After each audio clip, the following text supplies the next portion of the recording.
Manatra ny araba Douglas Topkovavy ary falitafaraka aminao indray amin'ity alatsinainy fiandohan'ny herinandro vaovao ity. Manasanao mpanajana ihany koa Douglas Topkovavy. Anaraka ny fampahalalam-baovao hatramin'ny farany isany hoentina amintsika amin'ity andro androany ity ny sehatra politika ny fanendrena izay ho filohan'ny anteny mera-pirenena, eo ihany koa ny fitokonana izay nitanterahan'ireo fiara-pitatitra na ny taxi be zotra 720 sy ny 350.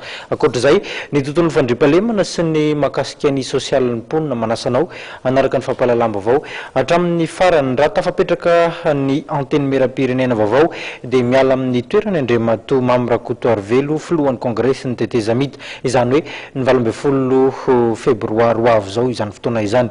Andeha reo fatarintsika ao anatin'ity fanadihadiana voalohany ity ireo anaran'ireo mpanao politika miodikodina izay mety andray izany toeran'ny filohan'ny anteny mera-pirenena izany. Anarana folo no miverimberina mety hifaninana ho filohan'ny anteny mera-pirenena.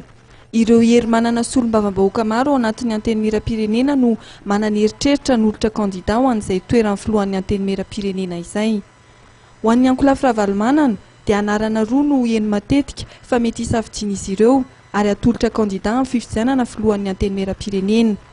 Ny voalohany dia Maître Yantra Razafy Manatsoa izay solombavam-bahoaka voafito amin'ny boribory tany voalohany no sady mpisolo vava mpiaro ny fianakaviana Ravalomanana. Ary ny anarana faharoa dia Benjamin Andriamitatsoa solombavam-bahoaka voafito tao Avaradrano. Ho an'ny tsy miankina dia anarana telo no heno hatrany: Jean-Pierre Ralaisoa izay solombavam-bahoaka avy any Antalaha, ary Mampianina Razankarivelo Andrianarivo solombavam-bahoaka tsy miankina avy any Ambositra izay fianakavian'ny Prime Ministra teo aloha Tantely Andrianarivo. Ny anarana fahatelo azo antoka hifaninana ho filohan'ny anteny mera-pirenena dia ny solombavam-bahoaka ny Toliary voalohany sy Teny Thierry Randrianasolo ny Aiko.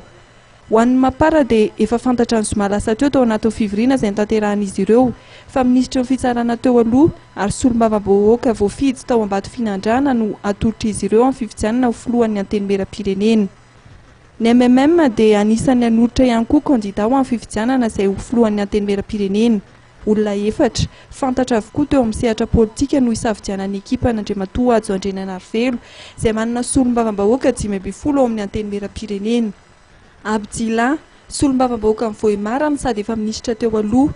Marany Arisy solombavam-bahoaka n'Ankazobe Atsimo. Fienena Richard izay talen'ny fampelezan-kevitra Andriamatoa Adzo Andrianarivelo tamin'ny fifidianana filoham-pirenena. Ary Andriamatoa Andretsisaina Benjuru Fampin solombavam-bahoaka voafito tao Manakara ary filoha-hevitry ny CT teo aloha no mety harotsaky ny MMM. Valo andro mialohan'ny fisokafana fivoriana voalohan'ny anteny mera-pirenena, mbola mitony fifanankalozan-kevitra eo amin'ny samy solombavam-bahoaka. Azo heverina ihany koa ny isiana fitambarana hery sy fiovana amin'ny fanolorana kandida ho filohan'ny anteny mera-pirenena hisolo ny toeran'Andriamatoa Mamy Rakotoarivelo.